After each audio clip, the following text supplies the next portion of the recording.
ऋषि मुनियों की पावन धरती, देश धर्म का नाता है। कहते सारे लोग यही हैं, गो हमारी माता है। जाग उठो ओ भारतवासी, जाग उठो ओ भारतवासी, गो पर छुरियां चलती हैं। बंद करो गो माँ की हत्या, सारी जनता कहती है। बंद करो गो माँ की हत्या, सारी जनता कहती है।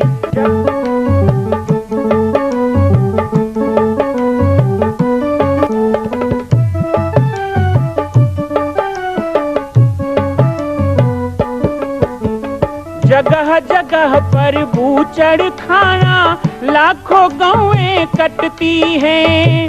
किसे सुनाए व्यथा हमारी, नैना नीर बहाती हैं।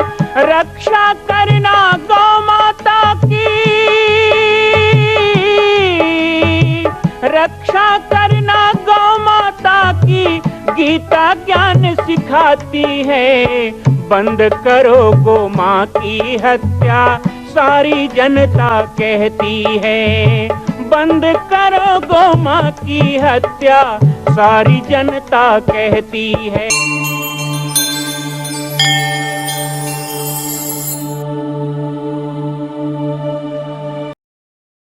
बोले कि भरत जी चुपचाप बैठे। हनुमान जी ने कहा राम राम राम। भरत भाई यहाँ बैठे हो आप, हम कहाँ नहीं बोल रहे हैं आपको, आप यहाँ क्यों बैठे? भरत जी ने कहा नहीं मैं ठीक बैठा हूँ भैया, मुझे सामने मैं ठीक बैठा हूँ प्रभु के छत्र को लेके।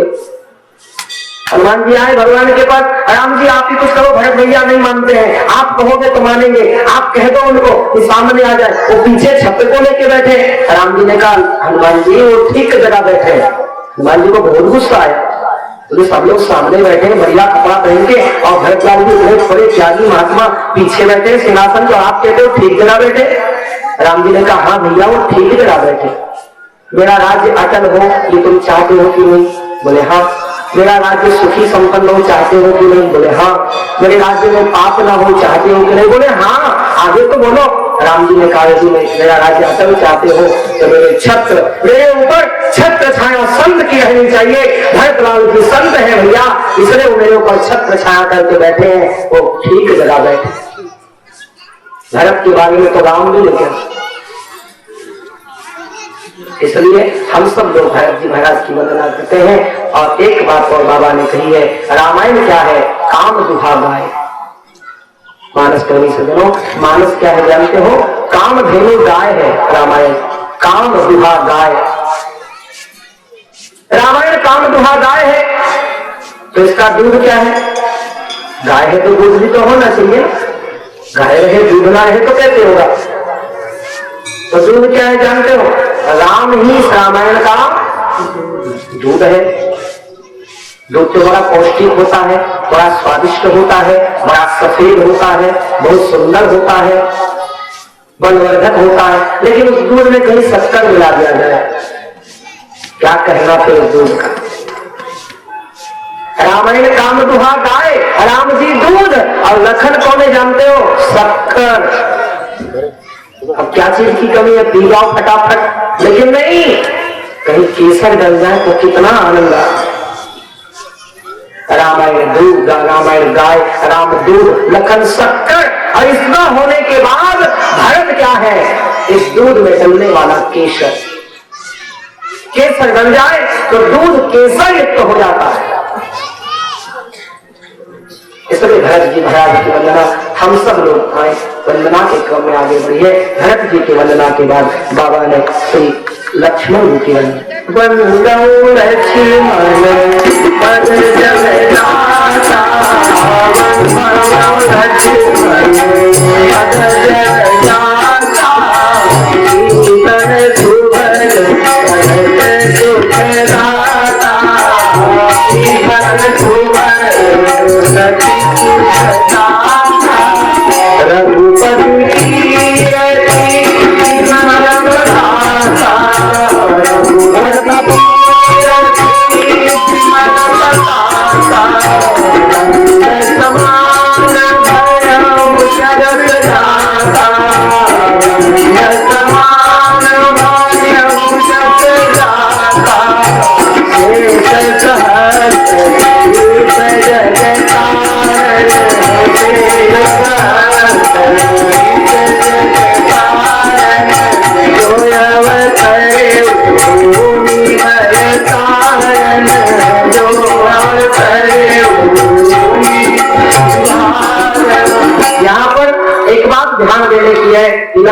की वंदना 2 चौपाई में की है, सत्वन की वंदना 1 चौपाई में की है, लेकिन श्री लखन लाल जी की वंदना बाबा तुलसी ने 4 चौपाई में की। लक्ष्मण को प्रसन्न करना बहुत जरूरी है। तो जानते हो ना, परशुराम भी रहे तो अपने घर का परशुराम होगा जी। ये तो लखन है। दंड समान भयं सजा। ये ध्वज की शान किस चीज से है? इसका दंड सीधा है, इसलिए इसकी शान। राम की महानता क्यों है? क्योंकि उसका दंड जो था रघुपति की अति ध्वजा पताका दंड समान है। लखन लखन ना होते तो राम। जनकपुर में भरी सभा में जब कह दिया जनक ने, कोई मत कहना कि संसार में कोई वीर है, मैंने जान लिया, वीर विहीन धरा में। लखन तमतमा गए, लाल हो गए, पांव पटकने लगे, खड़े हो गए। नहीं देवी कवि जनक, क्या एक भी रघुवंशी हो वहां ऐसा कोई नहीं कह सकता तुमने राम के रहते ये बात कही, नहीं प्रभु के रहते बात कही।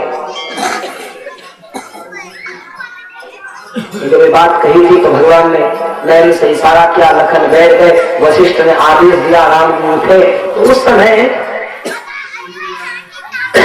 वशिष्ठ जी ने पूछा, लखन जी, हाँ गुरुदेव,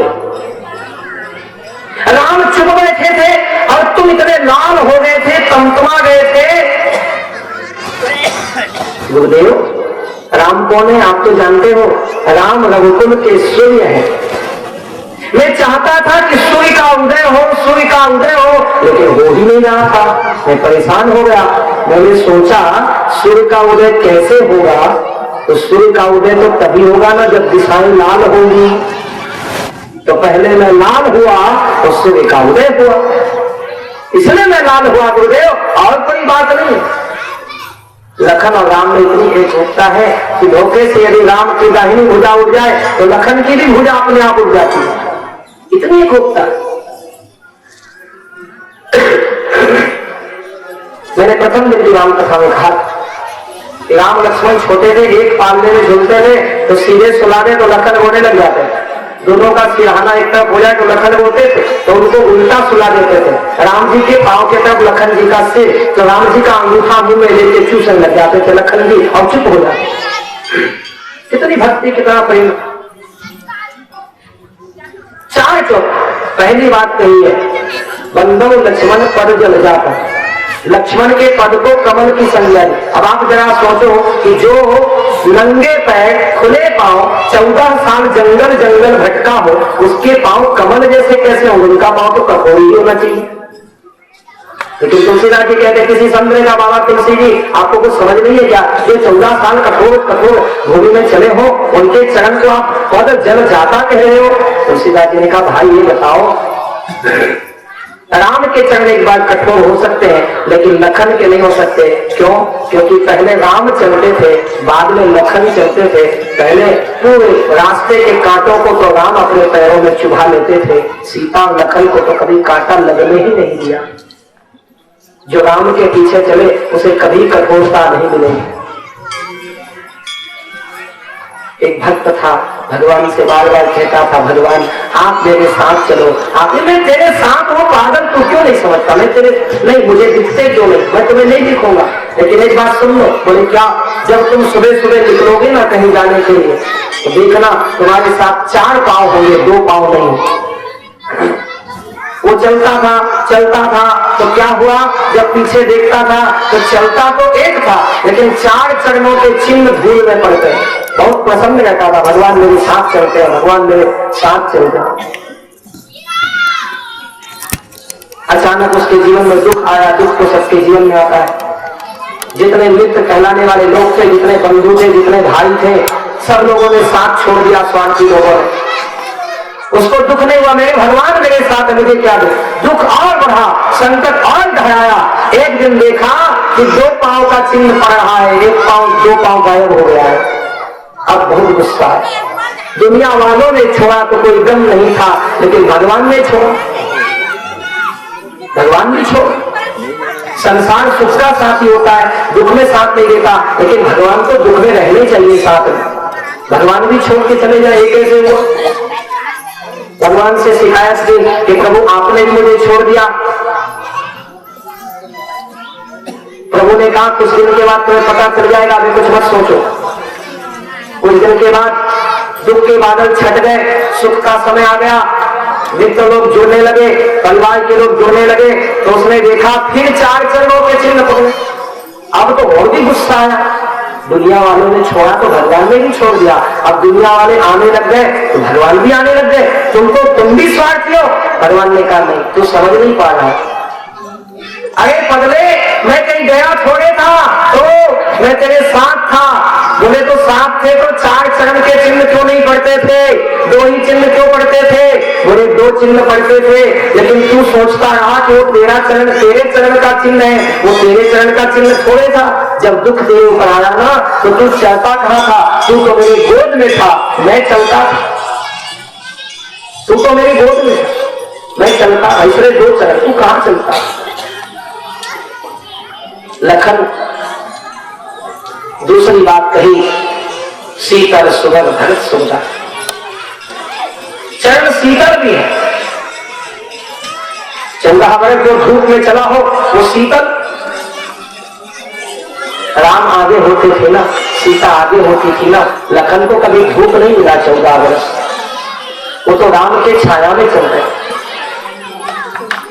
उभय बीच सिया सोहती कैसे, उभय बीच सिया सोहती कैसे, आगे राम लखन वन पाछे, आगे राम लखन तुम पाछे।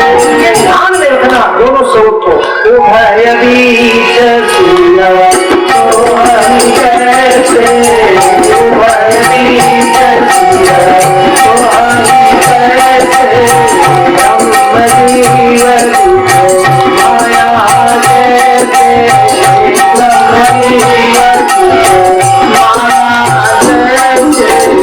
एक बार लक्ष्मण जी फल फूल लेने गए थे वन में, और सीताराम जी पेड़ के पास बैठे थे। सामने एक वृक्ष पर एक सुंदर सी लता निकली हुई। सीता जी ने कहा प्रभु देखो लता कितनी भाग्यशाली है जिसे इस वृक्ष का सहारा मिला। भगवान ने कहा नहीं सीते, वो वृक्ष बड़ा भाग्यशाली है जिसको इतनी सुंदर लता ने लपेट लिया। लखन आए, दोनों में बात कर रहे, लखन तू बता लता भाग्यशाली की पेड़। लखन ने कहा प्रभु बुरा मत मानना, माता जी बुरा मत मानना, ना वो पेड़ भाग्यशाली ना वो लता भाग्यशाली, दोनों चुप। लखन तू जब भी बोलेगा ना अटपटा ही बोले, भैया समझा के बोले, ना पेड़ भाग्यशाली ना लता भाग्यशाली। तो भाग्यशाली तो वो व्यक्ति है जो इसके छाया में बैठता है, पेड़ की छाया मिलती है और लता में फूले हुए फूल की सुगंध मिलती है। मैं समझता हूँ प्रभु आप कह रहे हैं कि मैं सौभाग्यशाली जो सीता मिली, और माता जी कह रही है मैं सौभाग्यशाली जो मुझे राम मिले, लेकिन मैं कह रहा हूँ आप दोनों ज्यादा सौभाग्यशाली नहीं हो, आप दोनों से ज्यादा मैं सौभाग्यशाली हूँ जिसे सीताराम मिले हैं, जिनके कृपा की छाया और ममता की सुगंध में मैं पल रहा हूँ। शेष सहस्त्र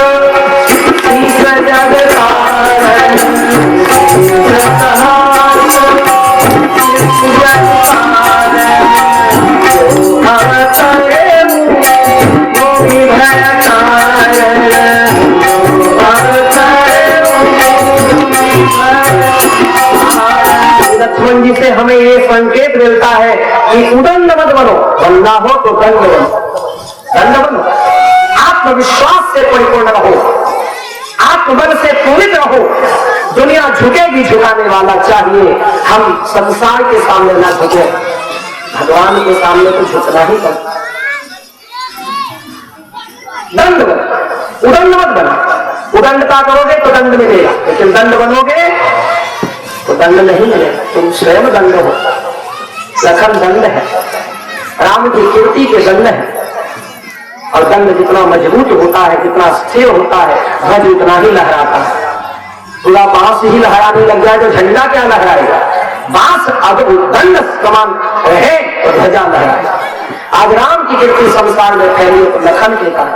लक्ष्मण को मूर्छा लगी, हनुमान जी आए हैं, देखा सुमित्रा उर्मिला के नैनों में आंसू नहीं है कि माता जी मैं तो बाल ब्रह्मचारी हूँ, मुझे कुछ पता नहीं, लेकिन सुना है कि पति दुख में हो तो पत्नी रोती है। आपकी आंखों में